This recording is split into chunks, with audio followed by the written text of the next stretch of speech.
ஆமேன். அல்லேலுயா. இயேசு கிறிஸ்துவில் அன்பார்ந்தவர்களே, இன்று கடவுள் நமக்கு தரும் ஆலோசனை, கடவுளின் வார்த்தை நம் உள்ளத்தில் நிறைத்து நன்மை உள்ளவராவோம் என்பதை தியானிப்பதுதான். அல்லேலுயா. 1 கொரிந்தியர் 8ஆம் அதிகாரம் 2ஆம் வார்த்தை கூறுகிறார், நமக்கு ஏதோ அறிவு இருக்கிறது என்று நினைக்கிறவர் அறிய வேண்டிய முறையில் எதையும் அறிந்து கொள்ளவில்லை. இந்த வார்த்தை நம்மை எச்சரிக்கிறது. கடவுளுடைய படைப்பான நாம் கடவுள் தந்துள்ள நியமங்களையும் கட்டளைகளையும் அறிந்து கொள்ளாமல் உலகம் கற்றுத்தரும் போதனைகளை வாழ்வாக்கி கடவுளின் உயிருக்கு வேண்டிய தூய்மையை இழந்து கடவுளின் ஆசீர் நஷ்டமாக்காதே என்பதுதான். இந்த ஆசீர் என்பதென்றால் கடவுள் தந்துள்ள கட்டளைகள் கடைபிடித்து வாழ்ந்து நம் உயிர் தூய்மையாக்க வேண்டும். அப்போது நம் உடலுக்கும் உலக வாழ்வுக்கும் நன்மை உண்டாகும். 3 யோவான் 2ஆம் வார்த்தையை கூறுகிறார், நீர் ஆத்ம நலத்தோடு இருப்பது போல உடல் நலத்தோடு இருக்கவும் அனைத்தும் இனிதே நிகழவும் வேண்டுகிறேன். முதலாவது நாம் ஆத்ம தூய்மையை நாட வேண்டும். அதற்காக கடவுளின் வார்த்தையை அறிந்து அதன்படி வாழ்ந்து கடவுளின் முன்னிலையில் கடவுளுக்கு ஏற்புடையவர்களாக வேண்டும். பைபிளில் நாம் படிப்பதுண்டு, சூசேப்பர் நீதிமானாயிருந்தார்.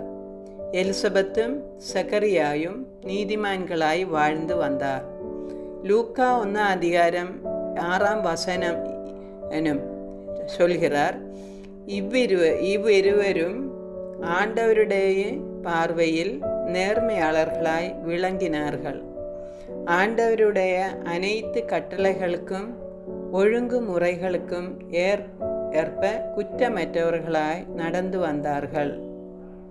அப்படி இவ்வுலகில் கடவுளின் பிள்ளைகளாக கடவுள் தந்துள்ள கட்டளைகளையும் வழிமுறைமைகளையும் ஏற்று வாழ்ந்ததால் எலிசபெத்தும் சக்கரியாயும் ஆசீர்வதிக்கப்பட்டது போல் நாமும் கடவுளை அறிந்து கடவுளின் விருப்பத்தின்படி வாழ்ந்து ஆசீர்வதிக்கப்பட வேண்டும்.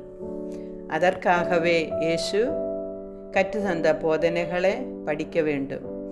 கடவுளின் வார்த்தையை அனுதினம் படிக்க வேண்டும். அதன்படி வாழ வேண்டும். அப்போதுதான் நாம் ஆசீர்வதிக்கப்படும். கடவுளின் வார்த்தையை நம் உள்ளத்தில் நிறைக்க வேண்டும். அப்போது உள்ளத்தில் இயேசு செயல்படும். நம்மால் உள்ளம் தூய்மையாகும். மத்தேயு 12ஆம் அதிகாரம் 34ஆம் வசனம் கூறுவது, உள்ளத்தில் நிறைவில் நின்றே வாய் பேசும். நம் உள்ளத்தில் கடவுளின் வார்த்தை நிறைக்க வேண்டும்.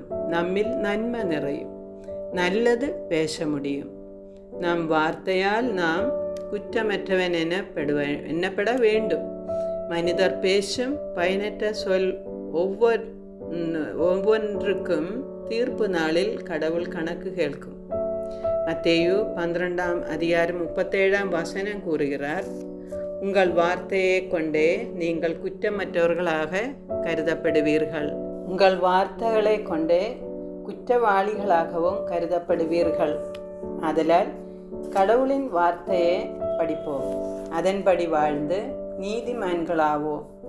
கடவுள் தந்துள்ள உயிருக்கு நிலை வாழ்வுண்டு. நிலை வாழ்வை பற்றி அறிந்து வார்த்தையின்படி வாழ வேண்டும். நல்லது செய்து விண்ணக வீட்டுக்கு அடித்தளம் போட வேண்டும். உள்ளத்தில் உடல் மண்ணுக்குரியது. உள்ளத்தில் கடவுளின் வார்த்தை நிறைத்து பேச்சில் தவறாதவர்களாவோம். இவ்வுலகிலும் மறு உலகிலும் ஆசீர் பெறுவோம். ஆமேன். ஆவே மரியா.